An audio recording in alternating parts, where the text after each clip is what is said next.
And Anteri, I didn't even realize Anteri also on the Orzhov Yorion deck that captured all of our hearts earlier in the day. Right, and this is one of the matchups that a lot of the Yorion Orzhov pilots actually wanted to dodge coming into this weekend. Yeah, it's a classic scissors strategy, right? Of Rock. I don't want to face Rock, but give me all the papers in the world. Right, and unfortunately, it looks like those scissors are stuck between a rock and a hard place. Yeah, and it looks like Paolo can almost goldfish in this game here with the turn 3 Reclamation off a Growth Spiral. Right, he just needs to find some more mana sources to actually lock that up from this point. What do you think Paolo was considering with that Growth Spiral there? A lot of it just comes down to how many lands were in his deck, and if he wanted to actually try to just get more mana onto the table and more cards into the graveyard to feed this Uro. At this point, he has a fairly resource-heavy hand, so just being able to both feed the graveyard and develop more into the battlefield is fairly attractive. Yeah, and we're about to see a fundamental truth in modern Magic, which is you can draw 3 cards and then draw another 3 cards, and if your opponent is doing something too powerful, it might not even matter. Ooh, how do you feel about putting an Aether Gust on the bottom there? That's got to be a big win for Paolo. I love to see that. That's how you know your day is going well, is when you get to do that, versus you try something to the bottom and then draw an Aether Gust, which is the other side of that coin. Right. And it looks like it's time for Paolo to do some quick math on this expansion explosion, these Uros, these cards in graveyard, all of these options he has available to him.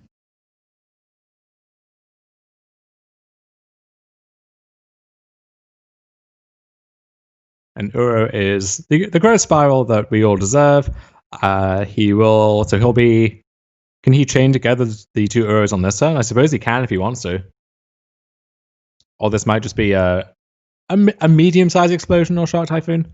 Yeah, I would assume it's going to be an explosion to just put 1 million cards in his hand. But there are a lot of different approaches he could take here.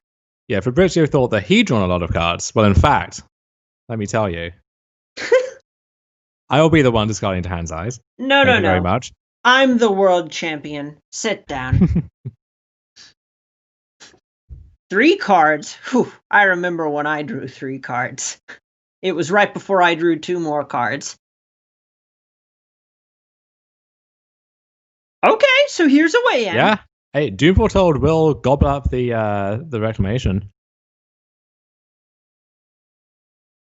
And now this is a position where Paolo has to figure out if he wants to develop something like Uro on the battlefield and give Fabrizio the chance to actually eat these treacherous blessings off the battlefield or not. Or just go ahead and say, all right, we'll let that Doom Foretold do its damage, and I'll discard a card and move on with life. Is Paolo just searching as hard as he can for a second Reclamation here, or can he play more of a conventional game? So here we see a couple of Shark Typhoons hiding out in Paolo's hand. I'm expecting him to just lean into those here and just try to make a 5/5 Shark and then say a 5/5 or a 6/6 Shark next turn. How does a 5/5 Shark that draws a card stack up against a Burglar Rat? Well, it is bigger. Facts, yes. It's almost like the opposite of a Burglar Rat if you really think about it. Well, I don't know. I'm not one for thinking. So instead of that, I won't.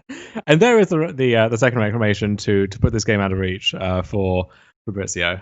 Really, the second expansion explosion, the second Reclamation, 8 lands on the battlefield. Name a more iconic duo. I'll wait. And it looks like he is exactly 1 short of going for a lethal explosion here. Luckily. Decides to play the Reclamation anyway. Being 1 point short doesn't really matter when your opponent has a treacherous blessing in play. Well, sure. The hard Quick game 1 going to Paolo Vitor Damo de Rosa, really showing why he's 5-0 in this tournament with the deck that felt like it had a target on its back going into the weekend. And also showing why the people who chose the Orzhov Yorion deck were scared of this matchup. And, even though their initial testing against it may have gone okay, they could tell themselves that it was a tenable matchup. Just looking at that first game, it's hard to believe. Right. The big issue is cards like Wilderness Reclamation and Expansion Explosion are individual cards that are just worth so much advantage on their own. Wilderness Reclamation represents, or is one card that represents 6, 7 mana sources, or more even. And Explosion is a card where that game we saw the first Explosion was 5 cards. The second one was 8 cards. These are the types of things that a Burglar Rat isn't going to stand up against as well as it would against, say, a Teferi Time Raveler. Yeah, and we see Rotting Regisaur in the sideboard of some of these Yorion decks, which at this point is the classic go-to maneuver if you need to pivot into a more aggressive plan. And that's all well and good, but I don't know how good this Orzhov deck is at doing that when none of its other cards are aggressive. Right, there's certainly a point where this deck is trying to grind, but it's at odds with itself. Like just playing Rotting Regisaur because it needs a card that can attack, even if it flies in the face of what the deck is trying to accomplish. And this deck also has an additional 20 cards that are not Rotting Regisaur, if that's a card you most want to see.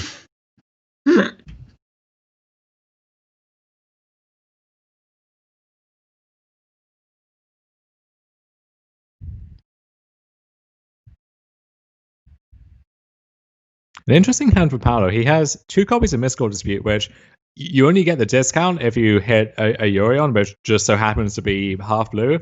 But just as a 3-mana leak, it does the job sometimes, I suppose.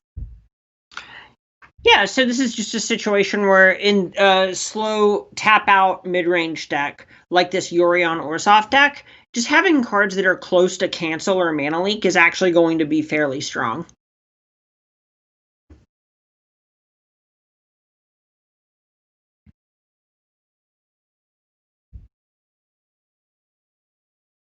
And Paolo cashing in Shark Typhoon, and that was a good sequence of draws there for Paolo.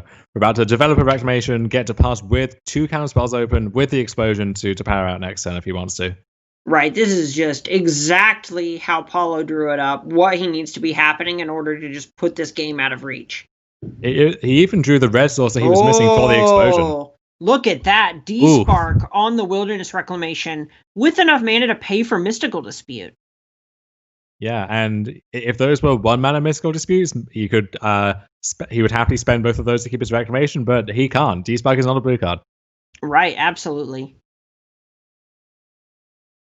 And you just see Fabrizio tapping all of his mana saying, nah, you know what, F6. I'm good, thanks. We both know. We're not pretending here. The Baby Shark will rumble on in, and the Nightpack Ambusher gives Paolo a new plan that he can pivot to here as well. Right, and that was signaled pretty hard on turn 1 by getting a tapped forest over another island when having all blue spells in hand in a deck that plays Expansion Explosion. Because as it stands, Paolo can't actually cast Explosion without a Wilderness Reclamation. And we see the biggest Burglar Rat imaginable here in Berserker Bellhorn, eating 2 of Paolo's cards, including that Nightpack Ambusher. So Paolo making a big statement, choosing to keep that Mystical Dispute. Right, this is a spot where he's got to be getting worried about a Yorion resolving and starting that loop with Charming Prince to just have the infinite grind engine online. And Anteri could even guarantee access to that Yorion by taking half of a turn off to get it from his companion.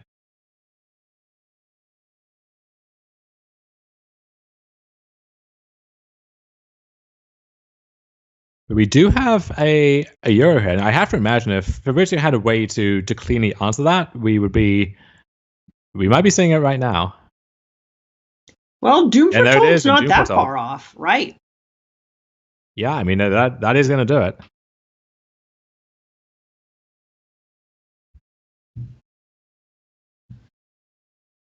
So yeah, we saw this team of Reclamation deck fire on all cylinders in game 1. This is the Orzhov deck firing all cylinders too. We're seeing the kind of upper bound of what this deck is capable of now as well. Right, and we see Paolo pointedly not developing anything else on the battlefield to really hold up this Mystical Dispute and Expansion combo. So if Fabrizio does have an additional land, maybe a way to fight over a Yorion, we can see just that Yorion not resolving. How conscious do you think Fabrizio is of that dispute, given that Paolo isn't really doing anything and chose to discard, a Nightpack Ambusher? It's possible from this position, Fabrizio just thinks that there isn't really anything that Paulo can do and just wants to get this Doom Foretold out of the way.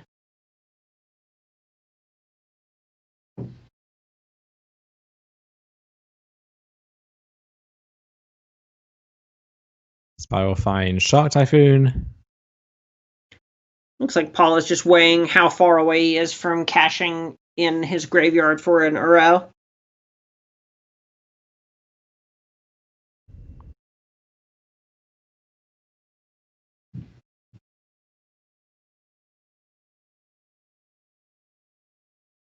I will say, it is so nice seeing Doom Foretold as a centerpiece of a competitive standard deck. You know, it seemed like it was almost going to be there with the Dance of the Man decks, which were really cool after Throne of Eldraine came out. It kind of took a backseat until then, but it's really coming back with a vengeance now. I played an absolutely absurd amount of the Dance of the Man deck. And that seems like a very you kind of deck. Yeah, no, it's definitely the kind of deck where you just do something slightly to the left of what most people expect a game of Magic to be. And seeing it here, it's just so great. And is Paulo just in Wilderness Reclamation or Bust territory now? I mean, it's possible. You know, his life total's not that low here. I guess, that Blast Zone, while we were talking, took care of a lot of Fabrizio's board. And now Uro maybe is demanding a new answer again. Right, this is a situation where we could even end up seeing just Paulo being able to find enough resources off of this Uro that Anteri can't keep up.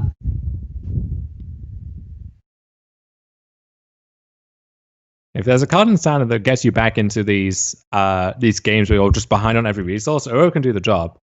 Oh, but that Elspeth Conqueror's Death is backbreaking.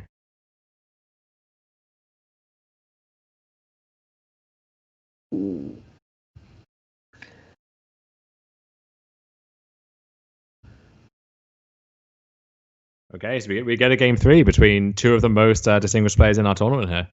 All right, absolutely. That was just Paulo bricking off for a turn and seeing Anteri really just navigate really well against a bunch of mystical disputes and not playing into them. Absolutely. And whoever wins this third game will clinch top 8 for sure. And whoever loses, still in a good spot to win the last round and make it in. They do have a loss to give here. Right. It's very, very likely that one or both of these players are well, the winner is certainly in the top 8. The loser might even be in if they were trying to get a draw and they're just playing for seeding at this point. It's really hard to say. Mm-hmm.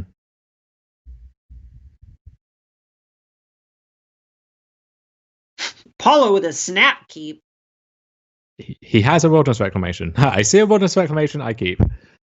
It's obviously a little more complicated than that, but it seems like this matchup, if you are fighting fair, Fabrizio does have the tools to go around that, but Reclamation just lets you play the game on a whole new axis. Exactly. This is a situation where Paulo's going to have a bit of natural resistance against something like a Burglar Rat or even just something like Duress by virtue of having multiple copies of Wilderness Reclamation, which puts this Reclamation deck to be in a great position to just try and top deck into its powerful cards like Expansion Explosion or Shark Typhoon. Yeah, and Uro, a nice pickup there for Paulo as well. Getting him closer to the pieces that he's trying to set together. But Rotting Regisaur, as we mentioned, this is the thing that really... It's a new game of Magic now. It's not the back and forth grindy game 2 that we saw last time.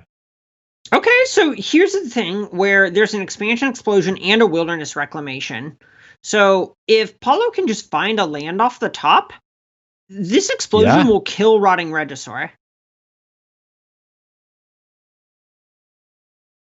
Yeah, and he gets to cycle the world as a redraw as well. Although Burglar Rat is... I guess, pitching the Uro for free works too. So now, there's a land for Paulo. That was big. And a second Wilderness Reclamation? So this is Paulo's an explosion. Just going to get to regas. This is an explosion for 7? Yeah. I will kill your only real threat and also Wheel of Fortune. But just for me, you understand. Not for you. You can keep the Basilica Bellhorn that you have. You know what? I will discard one card just for you. You want to gain 3? That's fine. Totally. Resolves. And Paulo's getting so close to just slamming the door shut on this with 2 copies of Wilderness Reclamation on the board.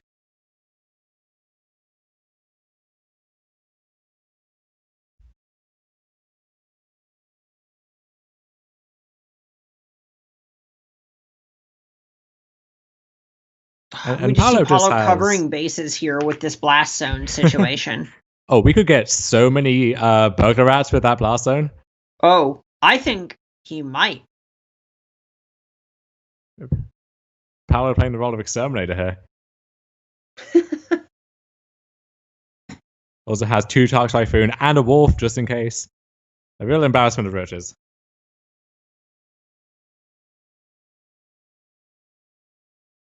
Even this Agonizing Remorse, if Paolo loses his expansion explosion, is that really such a big deal? Yeah, it really just feels like he's just saying, well, what's the worst thing that really happens here? There's an Uro right there.